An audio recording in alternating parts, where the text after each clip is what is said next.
So during the summer when there were no sports, Joy and I talked a lot about Michael Jordan's 10-part documentary. Now, Michael Jordan, you could do another 10-part documentary. I'd watch that too. He's a fascinating guy, probably the best basketball player the world's ever had. LeBron, Magic certainly get arguments. But when Michael did that 10-part documentary, no question, it took Michael's view of the dynasty. But I was there throughout it, and it was a truthful documentary leaning, like all documentaries, on the person who controlled the documentary. Scottie Pippen thought he was minimized in the documentary and therefore now has written a book to avenge those feelings. Scottie's book is not accurate. It's a lot of BS. It's a lot of reaching for stuff that didn't really exist. Yesterday, he was on Dan Patrick's show. He was criticizing Phil Jackson because when Michael left, it was Scottie's team. Remember that? Michael went and played baseball, Scottie's team. And in that first year, they got to the playoffs. They were a very good team, by the way. They were still a very good team, won 55 regular season games. Year before, they won only 57 regular season games, but won the title. And at the end of the biggest game of the year, Phil Jackson did not draw the play up for Scottie Pippen. First of all, let's acknowledge this. Kyrie and Kevin Love did not get a lot of credit for the Cavs title. LeBron did.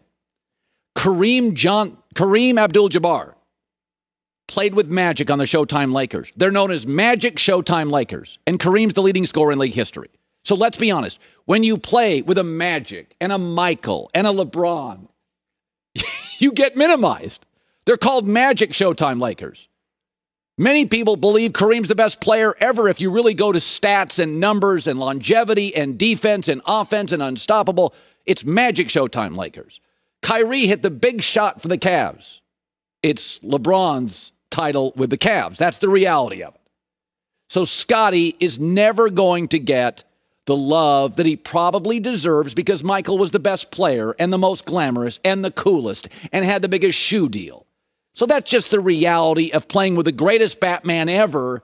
You get minimized as a Robin. But I covered Scottie for a couple years in Portland.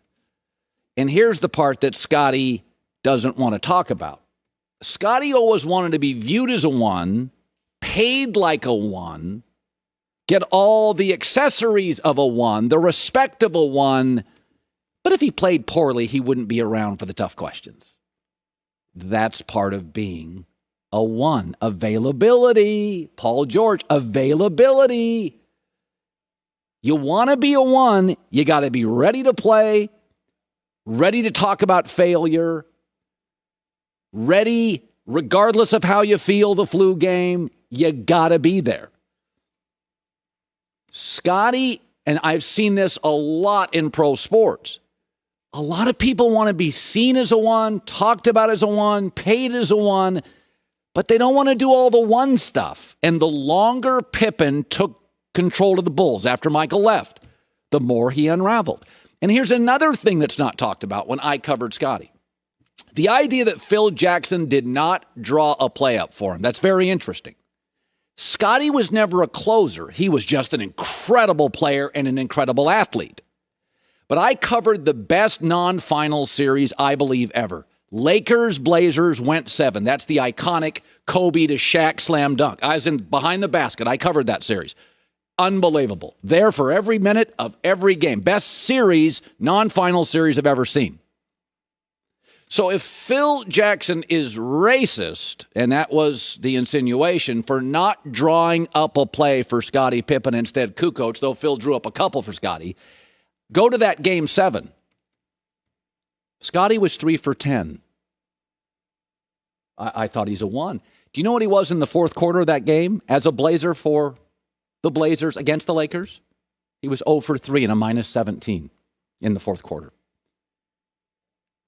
Mike Dunleavy didn't draw up plays for Scottie Pippen because that wasn't what Scottie was. Scottie was a slasher, a hustler, a defender, a great athlete. He's not the guy you drew up plays for. In that Blazer-Lakers series, go to the fourth quarter, I'm there. They drew him up for Steve Smith. They drew him up for Arvydas. They drew him up for Rasheed Wallace. I think 6-7 shots. They didn't draw any up for Scottie. Scottie's not the guy. In fact, when you drew a play up for Scottie, it was mostly to soothe his ego, to make sure he felt included, not because he was the best option. He was never the best option for the final shot with the Bulls. It was MJ1. Sometimes it was Kerr. It was Paxson. Sometimes it was Kukoc. Those are great shooters. Scottie never was. Ron Harper was actually, some could argue, as a reserve, a better pure offensive talent than Scottie. So Michael Jordan's documentary was a Michael-leaning version of the truth. Scottie's book, from what I can tell, sounds like a lot of misremembering. Phil Jackson loves Scottie, but everybody's always understood the term Robin comes from Scottie Pippen. He was not available the minute it was Scottie's team. Michael goes plays baseball. It's Scottie's team. There are people in Chicago that still refer to him as 1.8. 1.8 seconds left. Scottie wouldn't go into a game, playoff game. Why? Because Phil wouldn't draw the play up for him. 1.8. That is some of his legacy. So there's a big difference between Michael's documentary, which leans Michael. It's his documentary, right? And Scottie's book, which feels like it was written to avenge him being minimized, which he has a right to do. He's going to make the media rounds. But I just don't feel like I should elevate or extend these Scottie stories, which just aren't true. I was there in Portland. I covered him. Want to be paid like a one, didn't want to really be a one. And there's a lot that comes with that. And some players are simply better served to be Robins. Great Robins. A lot of money in being a Robin. A lot of fame in being a Robin. Really good life being a Robin. But boy wonder isn't Batman. Hi, everybody. Thanks for watching. Subscribe here to get the latest from the show. Also, be sure to check out more of the best clips from The Herd or go watch a few segments from other shows on FS1.